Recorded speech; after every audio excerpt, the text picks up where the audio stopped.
Welcome back to Lost in Time. Alright. A signpost, and there's no sign for Albuquerque. That is true. And yes, the villain of the 1930s is Rocky, as in Rocky and Muggsy. One of the more underappreciated Bugs Bunny villains, in my opinion. Because there's some shorts involving Rocky and Muggsy that are actually some of my favorites. There's one in particular that I'm sure you guys probably saw this one at least, because it's one of my all-time favorite gags.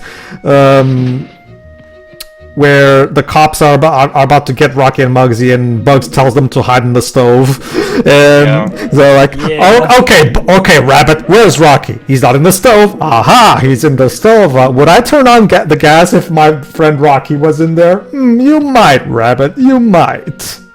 Do you think I would throw this stick of TNT in there if he was in there?" All right, so. The art level today is the Big Bank Withdrawal. Let's get out of here, Muggsy. Okay, boss.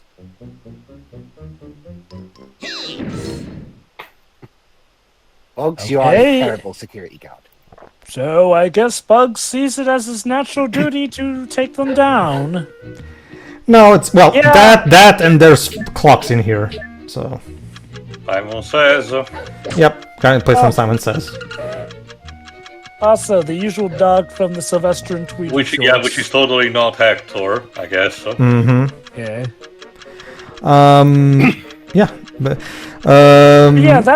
That's a bit of a difference. Like, usually with these levels, Bugs usually runs into the bad guys and they chase after him. Here, it's Bugs going after the bad guys. So it's kind of like Bob Clampett's Bugs Bunny. For those who may not be as familiar with the shorts as I am, the most iconic and well-known incarnation of Bugs Bunny is Chuck Jones's the one that's just minding his own business, and somebody comes up and bothers him, and he says his iconic, "Now, of course you realize this means war" catchphrase, right? That's because Chuck Jones always made sure to have Bugs retaliate from something that someone does to him, because once again, Chuck Jones was the more thoughtful of the Looney Tunes directors. He always made sure to not have the main characters of his shorts have any kind of mean-spiritedness to them. But well, remember, Jova, that was him basically venting his frustration with the equivalent of a YouTube poop. It's amazing, truly, how well that thing aged in that regard. Yeah. Not Bob Clampett, though. Bob Clampett, he liked Bugs to be mean. Remember, one of the older shorts back when we had the shubbier incarnation of Elmer Fudd. It's literally just Bugs who sees, oh, look at him. Look at him for the funny papers. Oh, and he just starts messing with Elmer for no reason other than just for the lulz. You know? And if I recall correctly, it's in those that he has his other catchphrases, "Entire stinker." Yeah, entire stinker. Yeah. Although to be fair, even Chuck Jones, remember, my favorite Chuck Jones short is Duck Amuck. For those who don't know what Duck Amuck is, it's the short where Daffy's trying to do a cartoon, but the animator keeps messing with him. I'm sure you guys have to say. It's usually regarded because of, its themes is basically considered postmodern art. Yeah, and that's a Chuck Jones short. So even Chuck occasionally delved into the stinker side of Bugs Bunny. Absolutely. Yeah, I personally don't mind Bugs. One thing people have to realize a lot about those old shorts is that the animators were just trying to make people laugh. It was never about, oh, we have to make sure people like our main character so they can be emotional, so to teach a moral or be invested. That wasn't the point. The point was just to laugh at jokes. That was literally the entire point of those shorts. So, but Chuck, of course, being the more thoughtful one, he was always the one who kind of fought on more of a modern, on a more thoughtful way of where, I don't really want my characters to be mean-spirited. I will say this. I feel like Chuck was definitely the guy who gave the most definitive takes on all the Looney Tunes characters. That's what most people say, yeah. he may not have created the Looney Tunes, but I feel like he was definitely, how to put it? He was definitely like the proprietor to the Looney Tunes as their most well recognized. It's because his incarnations are the ones that resonate with current day audiences the best. Because again, like they're not mean spirited. They're more like underdogs or victims of people harming them. You know. That said, I think Chuck Jones pretty much has all the credit in developing the Wile E. Coyote and Roadrunner. Oh no, definitely. He can be basically, even though most of the characters were created by multiple people who gave their own takes and everything and evolved into the characters we know today, you can basically peg Chuck as the creator of Roadrunner and Wile E. Coyote because he was the one who created those characters in general and directed most of the original shorts of Roadrunner. And Rover and Wile E. Coyote are big. Like, let me put it like this. While Bugs is probably the de facto mascot of the Looney Tunes, you could make the argument that Roadrunner and Wile E. Coyote are right up there with him, essentially, in terms of recognizability and just how popular they are. I see you forgot where the key is. I did. But I just noticed, don't worry. Where was I? Oh, yeah. No, it's because although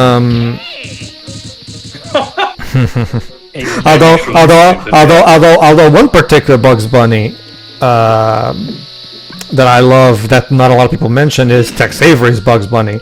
We all know the classic premise of the Elmer Fudd short, right? Shh, be very, very quiet. I'm hunting rabbits. That was Tex Avery. Tex Avery came up with the modern, what we now know as the modern incarnation of Elmer Fudd, the hunter persona. Because before Tex Avery, he had various miscellaneous roles, like being a cameraman or just a tourist in general. It was Tex Avery who gave him the hunter persona that is now commonly associated with him, right? And that short, The Wild Hare, from 1940, still has one of my all-time favorite Bugs Bunny moments, where Bugs does, and by the way, Tex Avery also invented the whole, oh, a rabbit, you mean big ears like this, and he hops around like this. It was Tex Avery that invented that routine, right? And then Elmer Fudd says, see, you sure look like a rabbit. And then that's when Bugs utters one of my all-time favorite moments from him. Come here, Doc. Now don't spread this around, but confidentially, I am a rabbit! Screaming in his ear. So yeah, and Tex Avery was also the one that, like, again, he didn't create Bugs Bunny, but he basically created the prototypical Bugs Bunny Elmer Fudd cartoon, basically. Also, yes, Des, I did play the Pinstripe boss fight in Crash Bandicoot. Thank you very much. Basically. All right, let's go up. Yeah, it's another thing. The stage one of these level is actually much shorter compared to what we did in the pirate era. Like I said, the pirate level is the difficulty spike, because after that we pretty much go to much more manageable. Heck, you don't even really have to worry about bottomless pits in the first levels of this game. I don't even try and frame Bugs for the robbery or something. No. Oh, knowing Rocky, that's probably his plan. The thing is, though, you have to outrun Bugs. Yeah, Good this luck is, doing that. and also remember, this is like prohibitionism era, you know, so we work in a different way. That would be a new one. Blaming a rabbit on stealing the moonshine. All right, Muggsy. Well, I mean, a rabbit got framed before this game. Wasn't there one of a short where Bugs ends up in jail along with them? If I remember correctly, yes. Also, a rabbit, of course. Yeah, no, it's not Bugs Bunny, but yeah, a rabbit got framed. So Bugs Bunny was in that movie too. I still haven't seen it. All right. It's a classic, and also it is probably one of the few times you will get to see Looney Tunes interact with Disney too. Wait. You haven't seen Who Framed Roger Rabbit? No, I haven't. Okay, never mind. Next Monday, I'm gonna have to correct that horrible mistake that you've made of your life. Well, yeah. I mean, I don't think I've ever seen Bob Hoskins in a movie that wasn't shit. So. What? You've seen him in Hook? wasn't shit. Yeah, remember, Joe, Okay. we don't have a high opinion of that. The thing about Hook is that the frustrating thing about that movie is that I can see the good movie buried under the terrible decisions. That's the frustrating thing about that. I will hold that Hook is a classic, but it's not for everyone. Not to. I mean, I have a soft spot for Hook, but you will not hear me defend Tinkerbell in that movie. Tinkerbell is a whole can of yikes in that movie. So. Well, Pedro, the casting was perfect, given who plays her. I guess, but still, it doesn't change the fact that it's a whole lot of yikes. How much does the ice have to do with Julia Roberts? Well, remember, Glibs, okay, I'm guessing you repressed it. Tinkerbell has the hots for Peter Pan, and allow me to remind you, in this version of the story, she brings him to Neverland as a baby, so you can kind of see this as grooming, and it's all kind of, To be fair, that's kind of an artifact from the original narrative, since it was always implied that Tinkerbell had a crush on Peter, who is a child. Okay, is the whole bringing him into Neverland as a baby thing in the book as well? It depends on certain versions, admittedly. I think Well, what DJ J.M. Barrie. That obviously, I'm talking about the original J.M. Barrie story. I do not know if J.M. Barrie went that far, essentially. It depends. Well, considering how old the book is, it's not implausible. Oh, yeah, like, look. It is definitely probably... I would not be surprised if that was the implication all along, too. It's just that, obviously back then, it wouldn't have been something as taboo for people to think about. Or the idea was just that, hey, she has a crush on him, and oh, isn't it cute? And hey, she's a fairy, so what even is age to fairies and all that jazz? Yeah, as you can see from the indications on the door, if you defeat these guys, they get your golden carrot. So. There you go. That's actually the game being merciful, because for the most part, the game will not give you hints of where golden carrots can be hidden. You have to basically just pixel hunt a bit, basically. Boss, I hear explosions in the room above us. Should we investigate? No. To be fair, Rocky's already aware Bugs is after him at this point. What? Remember, he was I'm on about the employees of the bank. Oh, okay. Well, nobody's here. We're just basically Rocky's back. Yeah, it's nighttime, so the bank's supposedly closed. It's simpler times when banks didn't have as high a security detail. I take it in the Looney Tunes universe there's no such thing as CCTV. No. Dwibs, it's the 1930s. Yeah. Maybe someone got it on those really bulky cameras. It's like... Oh, what? You mean like one of the cameras from Battlefield Earth that fly around and take still photos from an advanced alien race, no less? No, I mean those really bulky ones they actually had at the time. Here's another great joke. Like, Muggsy, take the rabbit into the other room and let him have it. Okay, boss. Then he points the gun at Bugs, and Bugs is like, okay, Bugsy. Sorry, let me have it. What? Come on, you heard what Rocky said. Let me have it. Okay, but, nice boy. And then he shoots Muggsy. I let him have it, boss. I did as you told me. Oh. You literally tanked the bullet when you think about it. Basically. So where is the key? That's the bigger question, because you're supposed to use that to get up. Well, let's see. It has to be in here somewhere. Somewhere past these legions of mooks. Maybe. Pretty much bull. Yeah, there is one of the shelves, but you haven't moved yet. All right, let's. I think I'm gonna try to move it in a short amount, in a moment. Actually, yeah, I think so. Yeah. Am I moving it? Actually, I don't even remember if that one can be moved, but I'll check. Oh yeah, there are marks on the ground. It's literally equivalent to those, yellow paint that crops up in all games these days. Exactly. I guess so.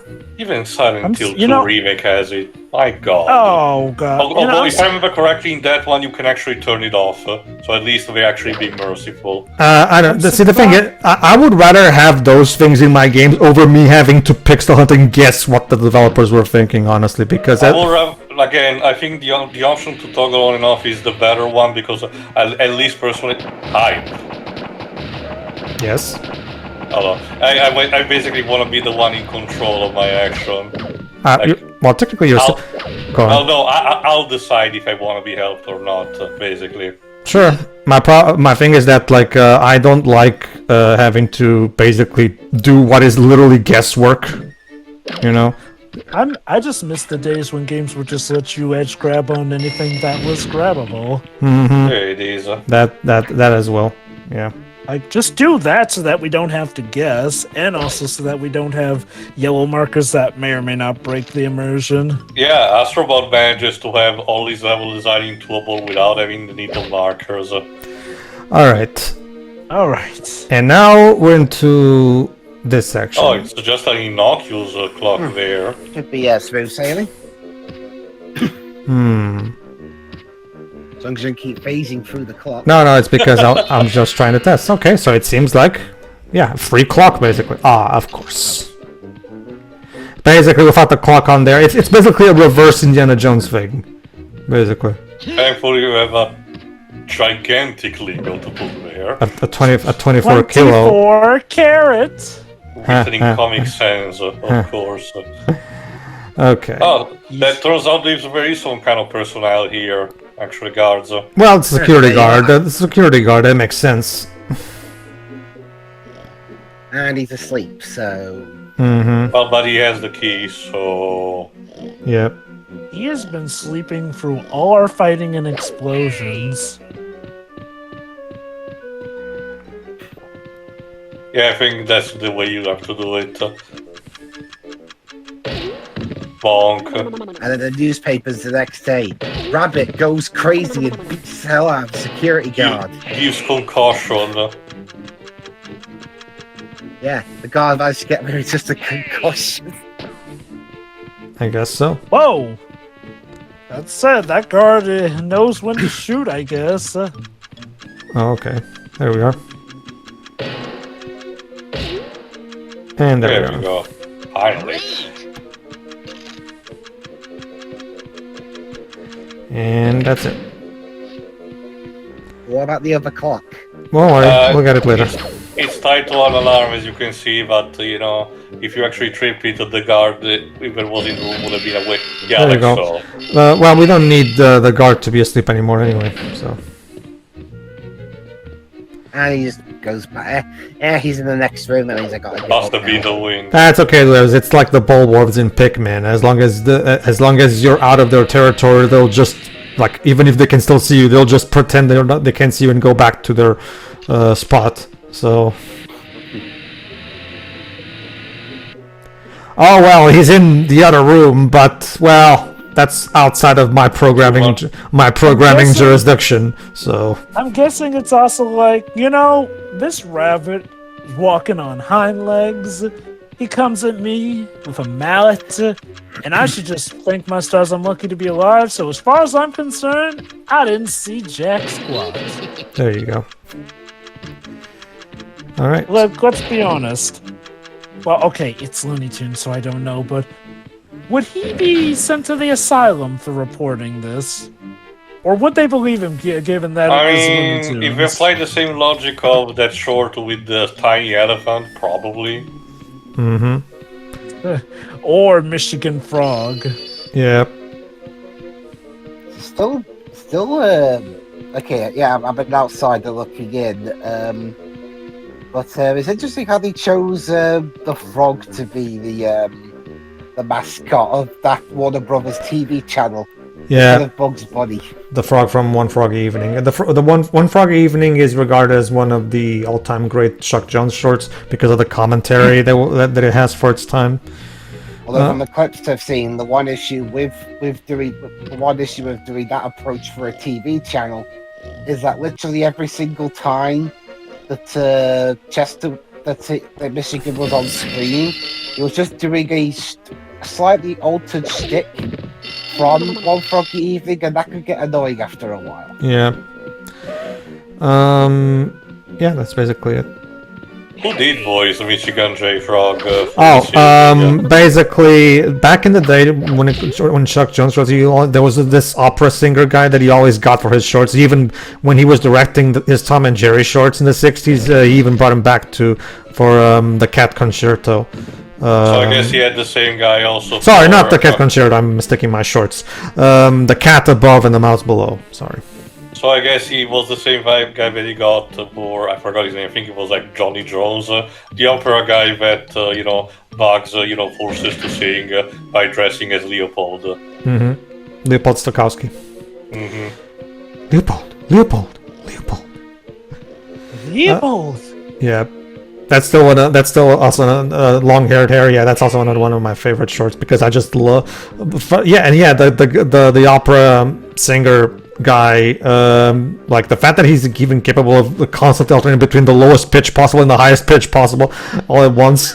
That must have been quite tiring on his throat.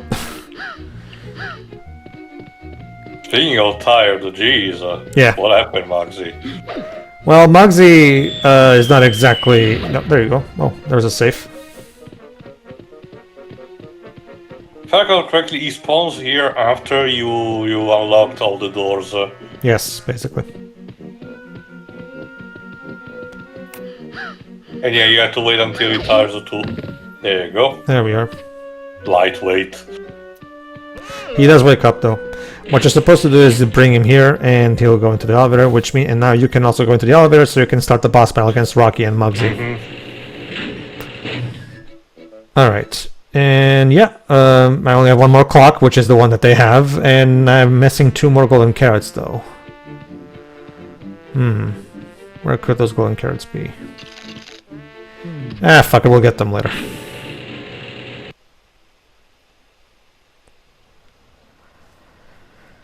Alright, here we go.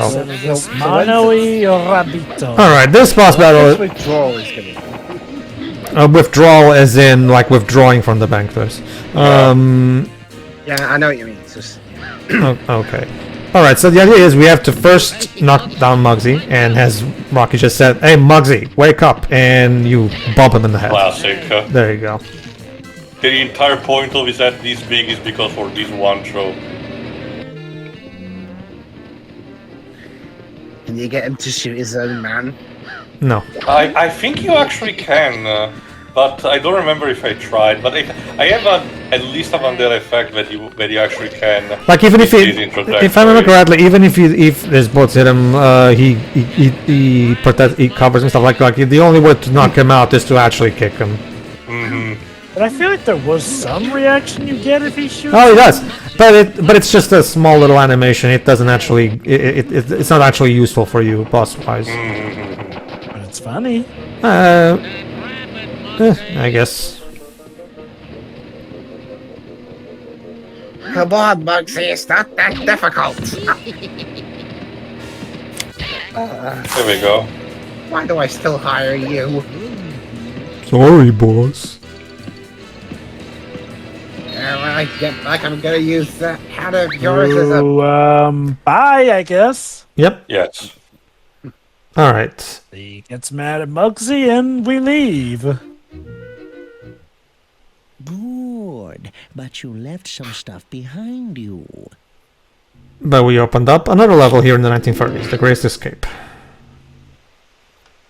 Let me save your position. No, thank you. Bye. Yeah, goodbye, Moyle. Okay. In fact, let's go back in there and get the 2 golden carrots that we missed. Yeah, if I recall correctly, they were right at the beginning.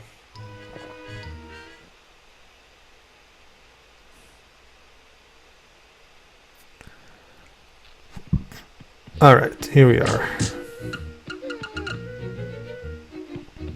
I let him have it, boss. I let him have it.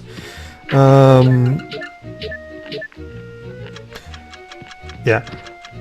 One of my but no, if you guys, for those who haven't seen Duck Amok, watch Duck Amok. That's my favorite Chuck Jones shorts because it's a sequel to that. it's a master class in fourth wall breaking humor. It's also relatively disturbing in a couple of times. Whatever. And Mel Blanc, as always, is absolutely wonderful in delivery. Daffy Duck, he had a farm, E-I-E-I-O. And on this farm, he had an igloo, E-I-E-I-Do. Would it be too much to ask if you could make up our minds?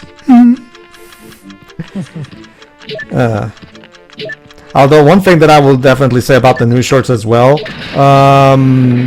Eric Bauza does literally a perfect imitation of Mel Blanc's Bob Clampett Daffy, as in his Daffy persona before Chuck Jones brought his own taking up to the character. Like, I'm not even kidding you. Like right from the very first short of the new ones, like his the voice, the mannerisms, he captures OG Daffy perfectly. It's fucking exact. So yeah, really good. I also love his Bugs Bunny. Like he captures the New Yorkie accent perfectly. I mean that the gacha that I mentioned in the first part that I'm currently playing. In there, Eric Bauza has to do most of the work, even for characters that he normally doesn't voice. I think the only ones that are not voiced by him are, more obvious ones like Lola or Porky Pig, I think, but most of the others have to be done by him. Oh, that's interesting because I don't know if I think you'll like this too. The guy who voiced Porky in Sheepdog and Wolf, he's the one voicing Porky in the new shorts. And he's going to be voicing Porky in the upcoming movie as well. So they did keep that guy around. Remind me, what's the name of that gacha game? World of Mayhem. World of Mayhem. There it is. So basically, see what I mean about the potted plants, I forgot. For some of these carrots, you have to do some pixel hunting. Like, there's no indication that the carrots might, because again, there's no carrots in every one of these vases. So you basically have to go around kicking every vase just in case there's a carrot in there. There it is. To give an idea, for last year's Halloween event, they did release the blood count, and I can tell you that Bowser manages to do a 1-to-1 from what the original short said.